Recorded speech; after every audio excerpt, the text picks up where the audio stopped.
Alright, सो हम बात करें patterns of biodiversity. The diversity of plants and animals is not uniform through out the world but show rather uneven distribution. इस बात का क्या मतलब है? इस बात का मतलब है कि जो भी ऑर्गेनिजम्स हैं वो हमारे अर्थ पे इवनली डिस्ट्रीब्यूटेड नहीं है. जैसे ऑस्ट्रेलिया में कैंगरूज मिलते हैं पर इंडिया में नहीं मिलते हैं. ऑस्ट्रेलिया में ऑस्ट्रिचेस मिलते हैं, यहाँ नहीं मिलते हैं. ठीक है, कुछ चीज़ें यहाँ मिलती हैं जो वहाँ नहीं मिलती. तो अनइवन डिस्ट्रीब्यूशन है. अनइवन डिस्ट्रीब्यूशन का रीजन क्या है? What is the reason? और वेरिएशन होता ही क्यों है? ग्रेडियंट का मतलब क्या होता है? इससे लिख लिया. ग्रेडियंट का मतलब कौन बताएगा मुझे? What is the meaning of gradient? English word, simple सा. हाँ बोल रहे मैं नहीं, ट्राई करना है. ग्रेडियंट ग्रेडियंट ग्रेडियंट माने डिफरेंस. ग्रेडियंट माने डिफरेंस. ठीक है, ग्रेडियंट बोलते हैं उसे. तो अब अगर हम बोले latitudinal gradient, what is meaning of latitude? Latitude माने जैसे पोलर एरियाज अलग लैटिट्यूड पे, इक्वेटर अलग लैटिट्यूड है, वो लैटिट्यूड्स होते हैं, है ना, मेरिडियंस. ठीक है, तो in general species diversity decreases as we move away from equator. Question आएगा व्हाई. क्वेश्चन नंबर 1 लिखे व्हाई. हेलो, हाँ जी, yes, okay, yes ma'am.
Okay, so I was saying, what is the reason for question था why species diversity decreases as we move away from equator. Question लिखे why species diversity decreases when we move away from equator. मतलब हम कह रहे हैं अगर हम एक अर्थ पे चलेंगे तो ये हमारी अर्थ है. इस अर्थ पे ये इक्वेटर है. जैसे मैं इससे ऊपर जाता हूँ या मैं इससे नीचे जाता हूँ तो स्पीशीज कम हो जाती है. स्पीशी की डाइवर्सिटी कम हो जाती है. मतलब जितनी स्पीशीज मुझे इक्वेटर पे मिलती है उतनी मेरे को पोलर एरियाज में बिल्कुल भी नहीं मिलती. तो पोलर रीजन होते थे, ये होते थे पोलर रीजन. ठीक है, ये पोलर रीजन, बीच में क्या है? इक्वेटर. बीच में ट्रॉपिकल और टेम्परेट रीजन भी आते हैं. Where is tropical? This is tropical. ठीक है, दिस इज ट्रॉपिकल. ठीक है, फिर बीच में आएगा टेम्परेट. क्या आएगा? टेम्परेट. Temperate region. तो ट्रॉपिकल, टेम्परेट, पोलर, ये बना लो जल्दी से. अगर तुम्हें याद नहीं है तो, याद है तो well and good. Tropical area क्या होता है? टेम्परेट क्या होता है? मतलब इक्वेटर से पास ट्रॉपिकल, ट्रॉपिकल के बाद टेम्परेट और टेम्परेट के बाद पोलर. ठीक है, दोनों साइड पे. तो किस में ज्यादा स्पीशीज होंगी, ट्रॉपिकल एरिया में या टेम्परेट रीजन में? Tropical, because it is closer to equator. अभी हमें बोला था. तो क्वेश्चन यही पूछ रहा है कि why there is more species diversity in equator and less in temperate areas. ठीक है, तो इसका पहले एक्सेप्शन दिखाते हैं. With very few exceptions tropics harbour more species than temperate और पोलर एरियाज. तो हम कह रहे हैं विद वेरी फ्यू एक्सेप्शन, हमेशा ट्रॉपिक में ही हमेशा ज्यादा स्पीशीज होती हैं as compare to temperate and polar region. कहीं कहीं जगह पर एक्सेप्शन आएगा, पर एक्सेप्शन हमें नहीं पढ़ना, हमें जनरल केसेस पढ़ने हैं. तो एग्जांपल्स ये जो हमें याद रखने हैं यहाँ पे, Colombia. Colombia is located near equator. कितनी स्पीशीज है यहाँ पे? 1400 species of birds. All the other hand New York जो है वो इक्वेटर से काफी दूर है और वहां पे ओनली 105 स्पीशी है. ग्रीनलैंड और दूर है इक्वेटर से और वहां पे कितनी स्पीशीज है? 56 स्पीशी. तो कोलंबिया 1400. 3 आए एग्जांपल्स. क्या थे? कोलंबिया में 1400 स्पीशीज ऑफ बर्ड्स, न्यूयॉर्क 105. और थर्ड ग्रीनलैंड 56 स्पीशीज। ये फर्स्ट एग्जांपल हो गया बर्ड स्पीशीज का। Second example, India with much of its land in the tropical latitude. India का ज्यादातर रीजन ट्रॉपिकल लैटिट्यूड्स में आता है, ठीक है। तो इसीलिए इसके पास 1200 स्पीशीज है which keeps it in between Colombia and New York, है ना। तो यहाँ पे कितनी है 1200, क्योंकि हमारा ट्रॉपिकल रीजन में ज्यादा आता है एरिया, ठीक है। अब forest in tropical, second example है ये। नेक्स्ट, इक्वाडोर एक फॉरेस्ट है जो ट्रॉपिकल रीजन में है, इसके पास 10 गुना ज्यादा स्पीशीज है vascular plants. What is the meaning of vascular plants? What is the meaning of term vascular? अब तो तुम 12th पार होने वाले हो। अरे वैस्कुलर शब्द कहीं सुना होगा, कहाँ सुना है? बायो में ही सुना है? अच्छा ये नहीं पूछ रहा मैं, वो पता है बायो में सुना है, तो बायो में कहाँ सुना है? मसल नहीं होती वैस्कुलर, मतलब वैस्कुलर इज एनीथिंग जो कि ब्लड से रिलेटेड हो, कार्डियोवैस्कुलर सिस्टम, ठीक है, ब्लड वेसल्स। तो वैस्कुलर प्लांट्स क्या होंगे? ब्लड वाले प्लांट्स? नहीं, जिनके पास जाइलम फ्लोएम होता है वो वैस्कुलर प्लांट्स होते हैं, जिनके पास जाइलम फ्लोएम नहीं होता वो वैस्कुलर प्लांट्स नहीं होते। तो हम कह रहे हैं वो प्लांट्स एंजियोस्पर्म और जिम्नोस्पर्म जो होते हैं जिनके पास जाइलम और फ्लोएम हो, वो 10 गुना ज्यादा मिलते हैं इक्वाडोर में और कम मिलते हैं मिडवेस्ट ऑफ यूएसए में, ठीक है। तो टेम्परेट रीजन में कम मिलते हैं और उसमें ज्यादा मिलते हैं, ये याद रखेंगे। Next, largely tropical Amazonian forest in South America has greatest biodiversity on earth। हम कह रहे हैं ये सेकेंड एग्जाम्पल था। सेकेंड एग्जाम्पल पहला था बर्ड्स का, दूसरा था वैस्कुलर प्लांट्स का। फर्स्ट था बर्ड्स का, सेकेंड था वैस्कुलर प्लांट्स। वैस्कुलर प्लांट्स में इक्वाडोर और एक और फॉरेस्ट की बात हुई थी मिडवेस्ट ऑफ यूएसए। हम बताएंगे यूएसए कितना खराब है, पहले बताया न्यूयॉर्क खराब है, फिर हमने बताया मिडवेस्ट ऑफ यूएसए खराब है, बना के दिखा। नेक्स्ट, अमेजॉन फॉरेस्ट, ये थर्ड है। अमेजॉन फॉरेस्ट साउथ अमेरिका में पाया जाता है और साउथ अमेरिका में इसके पास 40,000 species of plants, 3,000 species of fishes, 1,300 species of birds and 427 of mammals, reptiles and इतने इनवर्टिब्रेट्स। क्या सब कुछ याद कर पाएंगे? नहीं कर पाएंगे, कुछ चीज़ें याद कर लो बस, नंबर्स। जैसे देखो बर्ड्स का नंबर बहुत आस पास है, 1400 किसमें था? कोलंबिया, ठीक है। 1200 था इंडिया में, 1300 है अमेजोन में। एक एग्जाम्पल तो याद हो गया, 14, 13, 12, ठीक है। इंडिया में फिर भी अमेजोन से कम है, अमेजोन तो सबसे बड़ा है, ठीक है।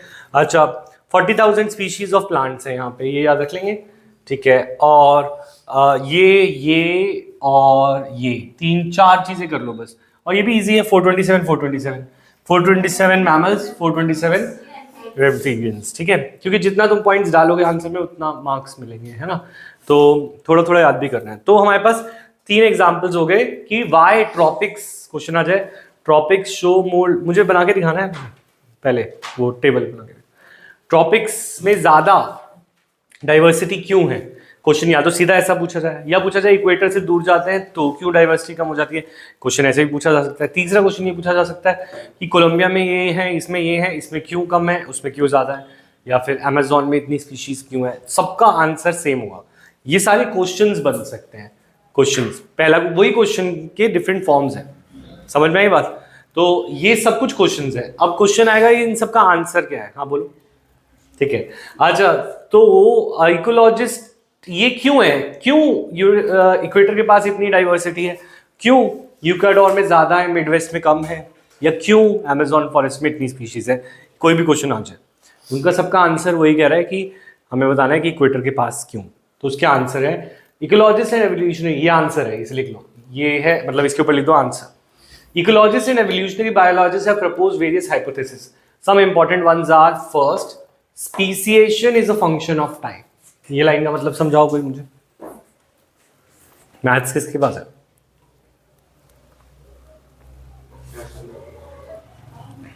Maths, speciation is a function of time, maths वाले बच्चे बताओ। हाँ, और कोई? हाँ, fx is equal to x plus 2, mathematical function. ठीक है, ये सब वैसे इसमें मैथ्स को ना जानने की जरूरत ही नहीं, पर ये इंग्लिश है। फंक्शन का मतलब क्या होता है, इंग्लिश में भी मैथ्स का वही फंक्शन का यूज होता है। जैसे तुम पढ़ते थे modern periodic law, chemical and physical properties are a periodic function of their atomic, what is the meaning of function? Dependence, है ना। पॉइंट इज दिस, स्पीसिएशन एक फंक्शन है किसका? टाइम का। स्पीसिएशन किस पे डिपेंड करता है? टाइम पे। मतलब अगर स्पीसिएशन डिपेंड करता है कि कितना टाइम दिया गया है किसी चीज को, स्पीशीज उतनी डेवलप होंगी जितना टाइम दिया जाएगा। तो पॉइंट इज दिस, टाइम ज्यादा देंगे तो ज्यादा स्पीशीज डेवलप होती है, नई नई स्पीशी बनेगी। सिंपल सी बात है, जितने मिलियंस ऑफ ईयर्स हमें एवोल्यूशन में मिलेंगे उतनी डिफरेंट स्पीशीज हमें देखने को मिलेंगी। तो speciation is a function of time. Unlike temperate regions, temperate, अच्छा अगर मान लेते हैं, अभी हमें प्रूव क्या करना है कि टेम्परेट में स्पीशीज कम होती हैं और ट्रॉपिक्स में ज्यादा होती है, ये प्रूव करना है। सारे क्वेश्चन का आंसर वही है। तो हम कह रहे हैं, पहला हमने बोला स्पीसिएशन टाइम पे डिपेंड करता है, तो टेम्परेट के पास ऐसा क्या है जो ट्रॉपिक के पास नहीं था? टाइम तो सारे अर्थ एक साथ आई है, आधा अर्थ पहले आ गई थी, आधी बाद में आई है, एक साथ ही आई है। तो मतलब टाइम तो दोनों को बराबर मिला, फिर ये टाइम की बात क्यों कर रहे हैं? तो टाइम की बात इसलिए कह रहे हैं क्योंकि टेम्परेट रीजन्स पर बार बार बर्फ पड़ जाती है, और तुम अभी एवोल्यूशन कर ही रहे थे और तुम्हारे ऊपर बर्फ गिर गई तो तुम मर ही जाओगे। तो पॉइंट इज दिस, एवोल्यूशन हो रहा था टेम्परेट में भी हो रहा था, पर नई नई स्पीशीज बन रही थी और अचानक से बर्फ आ गई, बर्फ के बाद तो कुछ नहीं बचेगा। ग्लेशिएशन, ग्लेशियर्स कहाँ पे बनेंगे? पोलर एरिया से, पोलर एरिया से चलेंगे टेम्परेट पे जाके गिर सकते हैं। तो पॉइंट इज इस, आइस एज के दौरान तो बहुत बार हुआ हुआ ऐसा, अभी तो आइस एज है नहीं। तो जो जो स्पीशीज टेम्परेट रीजन में बन रही थी, नई स्पीशीज या डेवलप हो रही थी, उनके ऊपर बर्फ आ गई, बर्फ के बाद वो बचे नहीं। पर ट्रॉपिक्स में तो इक्वेटर के पास बर्फ गिरेगी क्या? इक्वेटर तो गर्म होता है, इक्वेटर गर्म रहता है एरिया, तो इक्वेटर पे कभी बर्फ नहीं आएगी। तो किसको टाइम ज्यादा मिला है, मैं बोलूँ स्पीसिएशन के लिए? इक्वेटर को ज्यादा टाइम मिला है और टेम्परेट को कम। ठीक है। The tropical latitudes have remained undisturbed for millions of years, बहुत सालों से अनडिस्टर्ब्ड है इक्वेटर के पास वाली जगह है।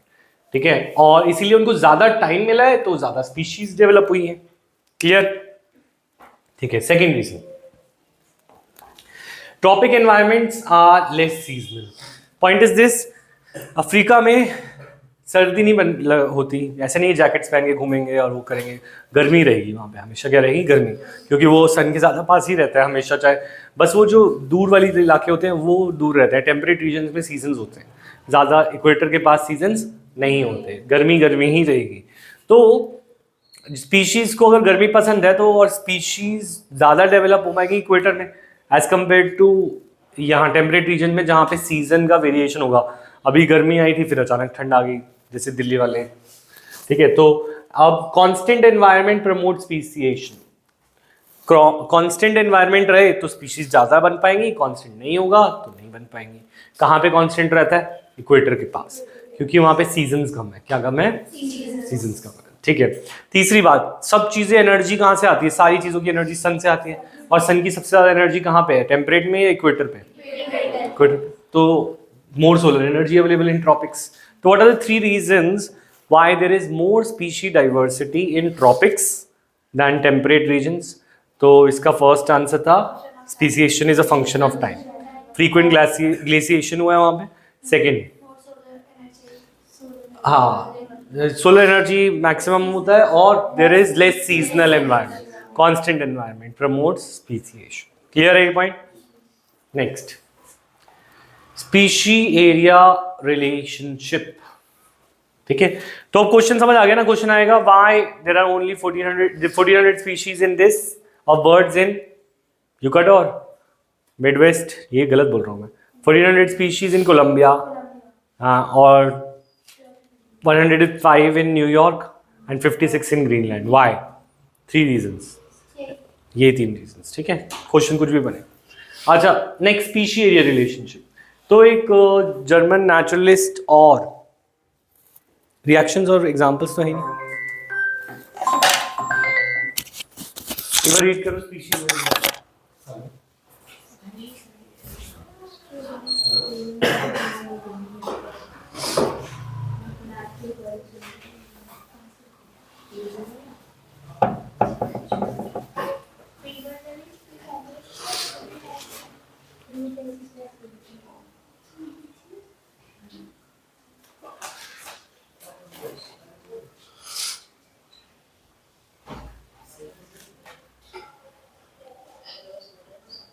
यस,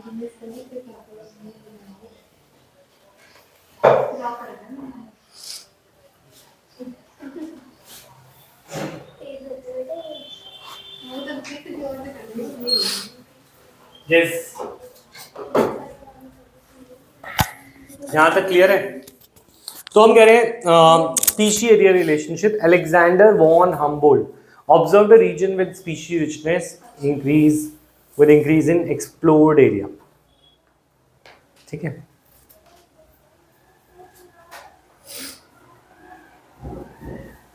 तो हम ये कह रहे हैं कि जैसे सपोज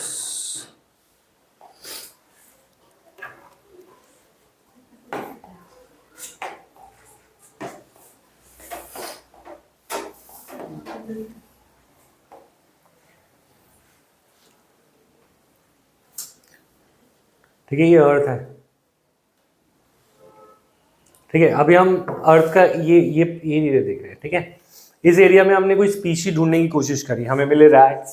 ठीक है, लग रहा है रैट, कोई नहीं, रैट है ये. ठीक है, और हमें मिला क्या मिला? स्नेक. ठीक है, ठीक है, हमें रैट और स्नेक, तो रैट और स्नेक्स हमें मिले यहाँ पे. ठीक है, फिर हमने थोड़ा सा एरिया बढ़ाया. ठीक है, हमने एरिया को बढ़ा दिया. अब एरिया, अब बड़े एरिया में देखेंगे, तो यहाँ पे रैट्स और स्नेक्स ही थे इस छोटे एरिया में. अब बड़े एरिया में हमें कोई इजी एनिमल जो ड्रॉ करने में, हमें कैट मिली, डॉग मिला. ठीक है, जो भी है. ठीक है, और तो कैट, डॉग, और फिर स्नेक्स मिले, और फिर रैट्स मिले. क्या मिले? रैट्स. ठीक है, फिर हम थोड़े और आगे गए. ठीक है, फिर हमें इस एरिया में गए. ठीक है, तो हमें जिराफ मिला. ठीक है, और जिराफ मिला, और लायन मिला. ठीक है, और टाइगर मिला. ठीक है, प्लस वो तो मिले ही, कैट, स्नेक, रैट, सब मिले. ठीक है, एरिया को हम बढ़ा रहे हैं, तो स्पीशीज एरिया जैसे बढ़ाएंगे, देखेंगे हम एरिया, तो नई नई स्पीशीज दिखेंगी, क्योंकि एक एरिया में तो वही उसी हैबिटेट दिखेगा. थोड़ा सा आगे जाएंगे तो थोड़े और हैबिटेट्स ऐड होंगे, तो थोड़ा और स्पीशी रिचनेस दिखेगा. तो स्पीशीज और एरिया का रिलेशन होगा. हम एरिया बढ़ाएंगे तो स्पीशी बढ़ेगा, पर ऐसा बढ़ता रहेगा या फिर एक जगह पे जाके रुक जाएगा? मतलब अगर हम सिर्फ डेजर्ट में ही हैं तो थोड़ी देर आगे आगे आगे गए, पर एक पॉइंट के बाद सारी स्पीशीज उस एरिया की आ गई, तो काफ़ी टाइम तक स्पीशीज और नहीं बढ़ेगी. जैसे फॉरेस्ट है, फॉरेस्ट बहुत बड़ा है, हमने एरिया बढ़ाया बढ़ाया बढ़ाया बढ़ाया, जब सारी स्पीशीज आ गई और वही रिपीट होती जाएंगी, क्योंकि फॉरेस्ट का लैंड बहुत बड़ा है, तो एक पॉइंट तक स्पीशीज और एरिया प्रोपोर्शनल होगा, लीनियर होगा. उसके बाद वो सैचुरेट कर जाएगा, वो ग्राफ कैसा हो जाएगा? सैचुरेशन आ जाएगा. तो वही चीज़ हम कह रहे हैं, यहाँ पे ग्राफ बने या नहीं बने? ठीक है, तो कहाँ गया ग्राफ? मुझे तो नहीं दिख रहा. तो आए पास एरिया होना चाहिए था. चलो कोई नहीं, सबके पास है ना ग्राफ? ठीक है, तो इसमें क्या है, हमारा ग्राफ का कुछ ऐसा दिखता है. ग्राफ एग्जाम्पल्स के साथ हो गया.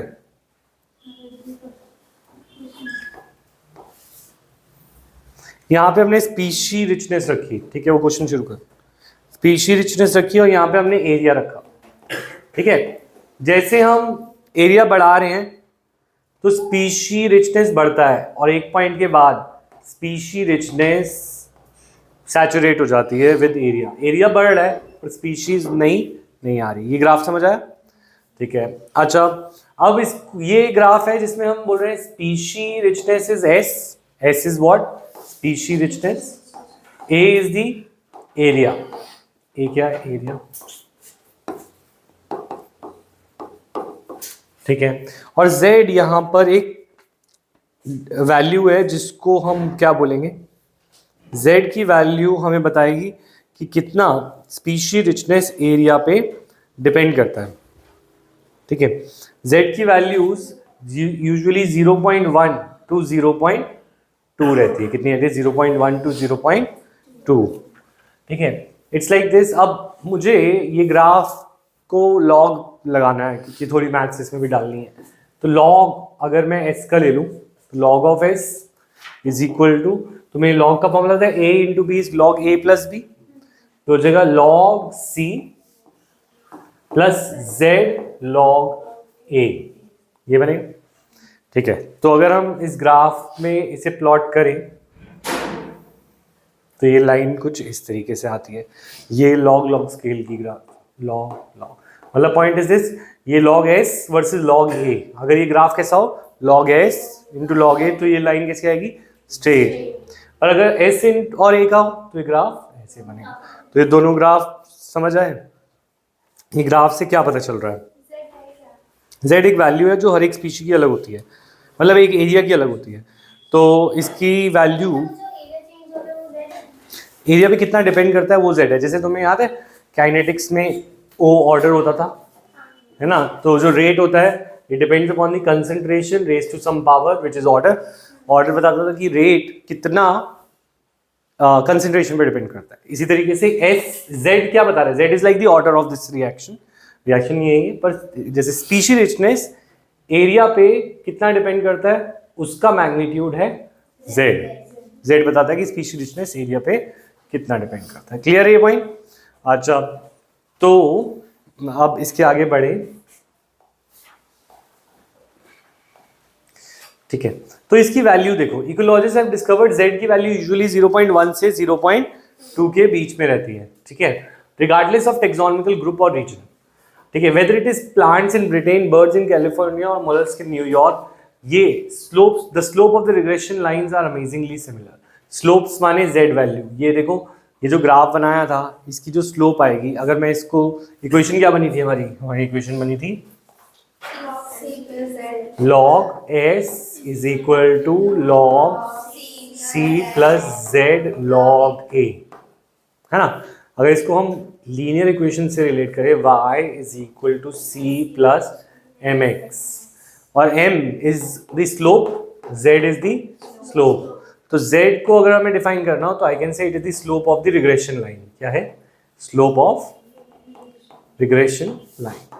तो पॉइंट इज दिस, ये जो z की डेफिनेशन है, z is actually slope of this equation, ये इक्वेशन का क्या है, स्लोप। तो कह रहे हैं z की वैल्यू, स्लोप की वैल्यू बहुत सारे ग्रुप्स के लिए क्या है, सिमिलर है, बहुत सारे ग्रुप्स के लिए सिमिलर है। तो देखो लिखा हुआ है जो रिग्रेशन लाइन है वो अमेजिंगली सिमिलर है बहुत सारे ग्रुप्स के लिए। But if you analyse spatial relationship among very large areas like continents, you will find slopes to be much steeper. तो पॉइंट इज दिस, अगर तुम पूरा पूरा कॉन्टिनेंट लेने लग जाओ तो स्पीशी डाइवर्सिटी बहुत ज्यादा बढ़ने लग जाएगी।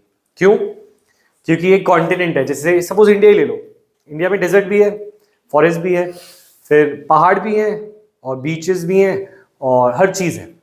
तो अगर हम एक एरिया में चल रहे हैं, जैसे सपोज हम चल रहे हैं असम या इसे उड़ीसा साइड पे फॉरेस्ट को देख रहे हैं, ठीक है, तो हम फॉरेस्ट को देख रहे थे, वहाँ पे जेड की वैल्यू कम होगी क्योंकि स्पीशी रिचनेस 0.1 से 0.2 के बीच में ही होगी।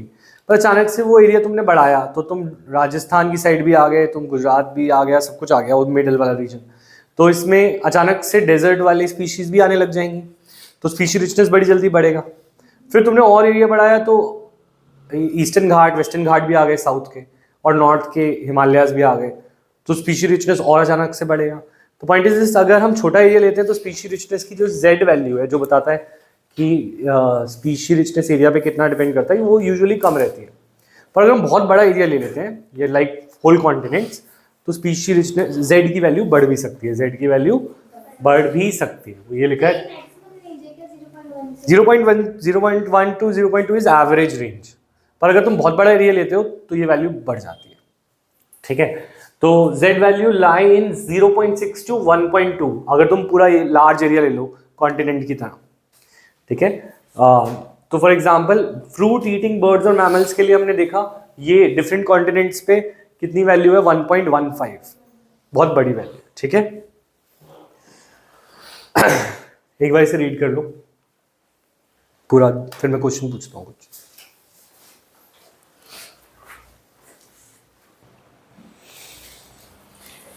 Importance of species diversity to the ecosystem. अगर हम बात करें इतनी सारी डाइवर्सिटी है, हमने उस सबको काउंट किया, इतनी diversity of amphibians, reptiles, mammals, birds, सब कुछ है।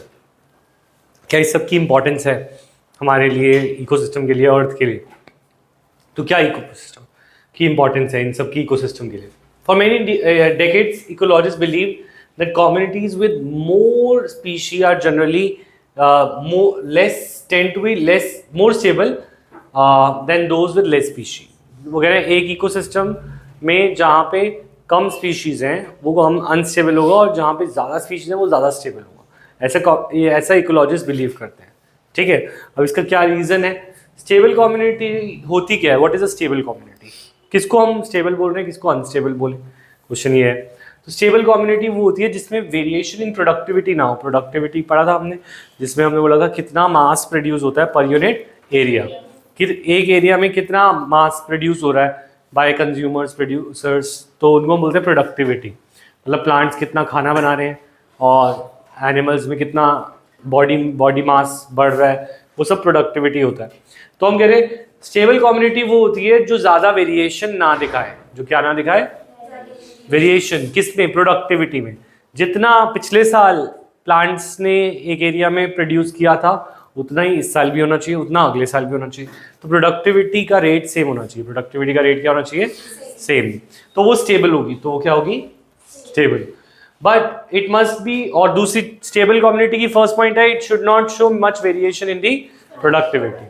सेकेंड क्या है? सेकेंड है इट मस्ट बी रेजिस्टेंट और रेजिलियंट टू ओकेजनल डिस्टर्बेंसेस। माने कुछ बाहर से मैन मेड या नेचुरल कोई डिस्टर्बेंस आ जाए। डिस्टर्बेंस माने सपोज कोविड आ गया या कोई डिजीज आ गई जो एनिमल्स को लग रही है या प्लांट को लग रही है। तो ऐसे कोई डिजीज आई जो कि नेचुरल थी या मैन मेड थी, उससे वो कम्युनिटी में ज़्यादा फर्क नहीं पड़ना चाहिए। It should be resistant to disturbances. किस पे रेजिस्टेंट होना चाहिए? डिस्टर्बेंस से। ठीक है। It must also be resistant to invasion of alien species.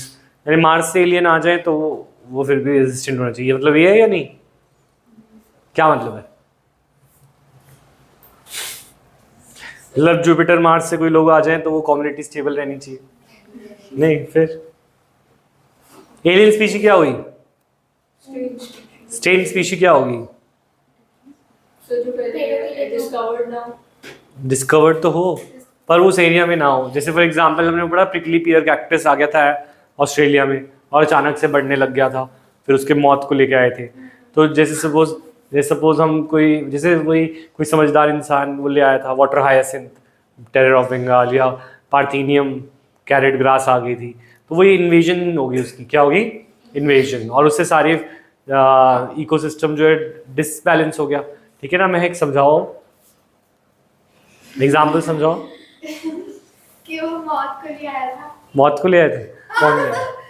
या कैक्टस को? एक जगह पे कैक्टस हो गए थे तो हाँ। फिर उसे खाने के लिए भी तो कुछ ये होना पड़ता है। कैक्टस कहाँ से आ गए थे? एक बंदा लिया। एक बंदा ले आया था। अच्छा ठीक है। तो वो क्या है यहाँ पे? उसका कॉन्टेक्स्ट क्या है? मैं बता रही हूँ कि जैसे फिर उसे कम भी तो करना है। कम कर रहे हैं? अच्छा नहीं, यहाँ पे उसका क्या रोल है ये बताओ।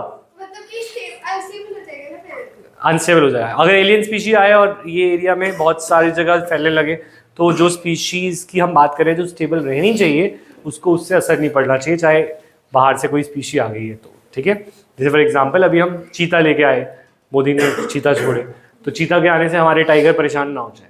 तो अगर हमारे टाइगर स्टेबल होंगे तो वो परेशान नहीं होंगे। तो इन्वेजन ऑफ एलियन स्पीशीज के लिए भी रेजिस्टेंट होना चाहिए। क्लियर है पॉइंट? बोलो क्या हुआ मैंने? डिस्टर्बेंस तो होगी ना थोड़ी बहुत। डिस्टर्बेंस होगी पर स्टेबल वो होगा जिसको कम डिस्टर्बेंस होगी। वो क्या है? वो कम्युनिटी स्टेबल होगी जिसपे उससे डिस्टर्बेंस कम हो। ठीक है।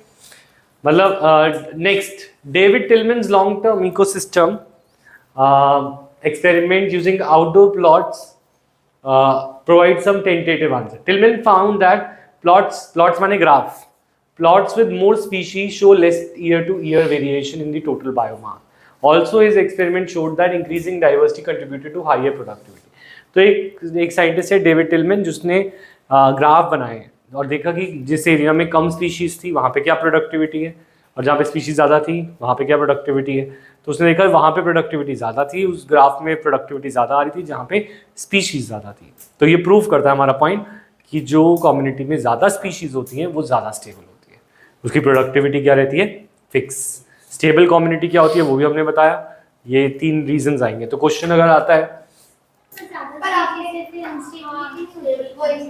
अनस्टेबल क्यों होगा? एलियन स्पीशीज से होता ना।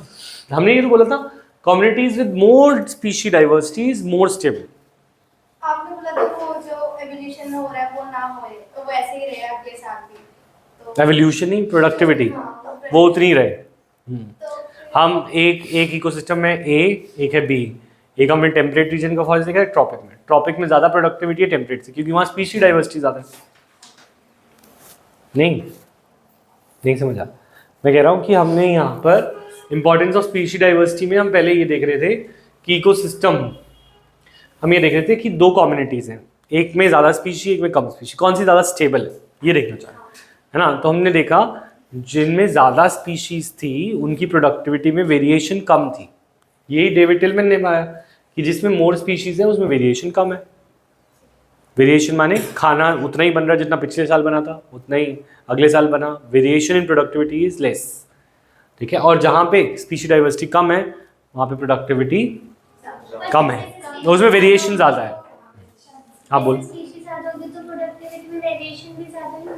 कम होगा ना, क्योंकि स्पीशीज ज़्यादा है। तो जैसे फॉर एग्जांपल लायन को खाने के लिए सिर्फ डियर है, और उसे जेब्रा भी दिख रहा है, उसे ऑक्स भी दिख रही है, तो वो किस में खुश रहेगा, किस में लायन का बायोमास बढ़ेगा, जिसमें ज़्यादा डाइवर्सिटी हो, जिसको ज़्यादा खा पाए।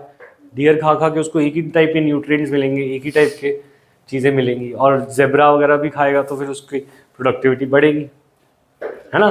तो प्रोडक्टिविटी उनमें ज़्यादा होती है जिनमें स्पीशी डाइवर्सिटी ज़्यादा हो। क्लियर है भाई?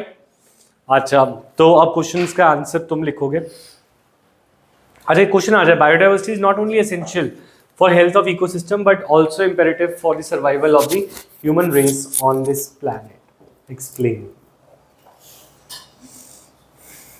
क्या आंसर दोगे इस क्वेश्चन का? बायोडाइवर्सिटी माने जो आसपास हमारे ऑर्गेनिजम्स की डाइवर्सिटी है। जितने ज़्यादा डिफरेंट टाइप्स के ऑर्गेनिज्म होंगे उतनी ज़्यादा इकोसिस्टम हेल्दी होगा, उतना ज़्यादा इकोसिस्टम क्या होगा? हेल्दी होगा, ठीक है। अच्छा, और इसकी वजह से ना सिर्फ इकोसिस्टम हेल्दी होगा पर ह्यूमंस को भी सर्वाइवल का ज़्यादा चांस होगा, ठीक है। तो क्या आंसर दोगे इसका? इसका आंसर देखो, इस पॉइंट में पढ़ो, रिवेट पॉपर हाइपोथेसिस रीड करो और समझाओ, दिखाइए। ये रिएक्शन कैसे आ गया?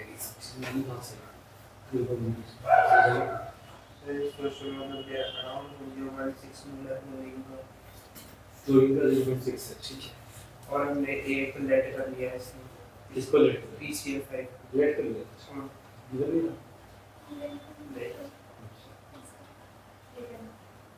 और फिर उसके कैसे बाद कुछ भी लेट कर लिया? जीरो वन लेट कर लिया। अच्छा, फिर 20 में दे रखा है। दे रखा है। अच्छा, ठीक है, वो देता उसके आगे कैसे? फिर उसके बाद वो कैसे आएगा सील? क्या नहीं दे रखा ना। हाँ। 0.6 मोल ऑफ वो वो 1 - 0.6 रिएक्शन PCl5 3 स्टेज इनिशियल। चलो हाँ ठीक है, सही बोल रहे हो। थोड़ा सा लिंक ऐसे करो, देखो रिवेट पॉपर हाइपोथेसिस इसका आंसर दे रहा है ना। रिवेट पॉपर हाइपोथेसिस में एरोप्लेन इज एन इकोसिस्टम, तो लिखो aeroplane equal to ecosystem. Aeroplane को एक हम इकोसिस्टम मान लेते हैं, तो अभी दिमाग में सोचना है कि एरोप्लेन एक इकोसिस्टम है, ठीक है। और इसके जो पार्ट्स हैं, इसके जो पार्ट्स को हम बोलते हैं रिवेट्स। क्या बोलते हैं? रिवेट्स मतलब पेच और वो सब चीज़ें जिनसे पेचों से वो चीज़ें बनी हैं, तो रिवेट्स आर लाइक स्पीशीज, ठीक है। अब पैसेंजर जो है पहली बार एरोप्लेन में चढ़ा, उसने सोचा कि कुछ घर के लिए लेके जाऊं, तो उसने वो कुछ पेच निकाल के ले गए, ठीक है। सारे जो पैसेंजर होते हैं कुछ लेके जाने लगे घर, ठीक है। तो they started popping a rivet to take home, तो उन्होंने रिवेट को पॉप करके बाहर निकालना शुरू किया। अब कुछ जो रिवेट्स होंगे वो किसी के चेयर के पार्ट्स होंगे, या किसी के चेयर के छोटे मोटे पार्ट्स होंगे, या कुछ अंदर का छोटी सी चीज़ होगी जिससे कोई फ़र्क नहीं पड़ता एरोप्लेन की सेफ्टी में, यानी इकोसिस्टम के हेल्थ पे। तो safety of aeroplane is health of ecosystem, ठीक है। तो कुछ ऐसे पार्ट्स होंगे जिनके जाने से किसी को फर्क नहीं पड़ेगा, ठीक है, और एरोप्लेन की सेफ्टी पे भी कोई असर नहीं पड़ेगा। फॉर एग्जाम्पल अगर हमारी दुनिया से मच्छर गायब हो जाए तो हमें ज़्यादा फर्क नहीं पड़ेगा, बीमारियाँ ही जाएंगी, अच्छा ही हुआ, पर मच्छर का इतना कोई रोल नहीं है मान लो, ठीक है, तो मच्छर को हम हटा सकते हैं।